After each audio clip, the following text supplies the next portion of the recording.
સુરેન્દ્રનગરમાંથી સમાચાર મળી આવ્યા છે। લીંબડી ખાતે મોરબીમાં સોની સમાજના યુવાનની નિર્દોષ હત્યાના વિરોધમાં સમસ્ત વણિક સમાજ અને સોની સમાજ દ્વારા આવેદન પાઠવવામાં આવ્યું હતું અને આગેવાનો અને હોદ્દેદારોએ મામલતદારને લેખિત રજૂઆત કરી। આરોપીઓને કડકમાં કડક સજા અને પીડિત પરિવારને ન્યાય મળે તેવી માંગ કરી।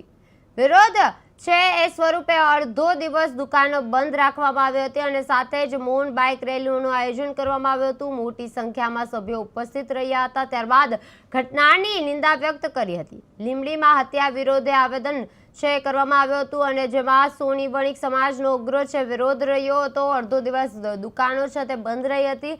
મૌન બાઇક રેલી યોજાઈ હતી અને તેમાં આરોપીઓને કડક સજાની માંગ કરવામાં આવી હતી। અડધો દિવસ છે દુકાનો બંધ કરવામાં આવી હતી।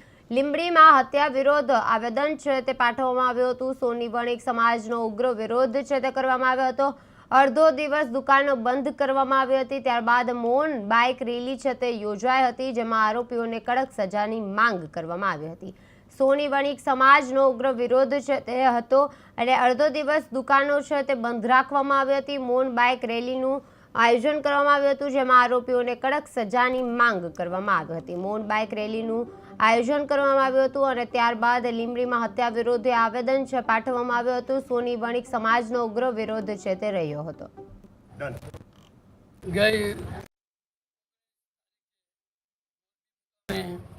એક સોની યુવાન હત્યા થઈ, જતીન રસિકભાઈ આદેસરા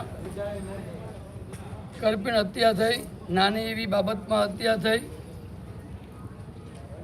આજે એના વિરોધમાં લીંબડી સોની સમાજ અને સમસ્ત વણિક સમાજ આજે આવેદનપત્ર આપવા અહીં આવ્યો હતો।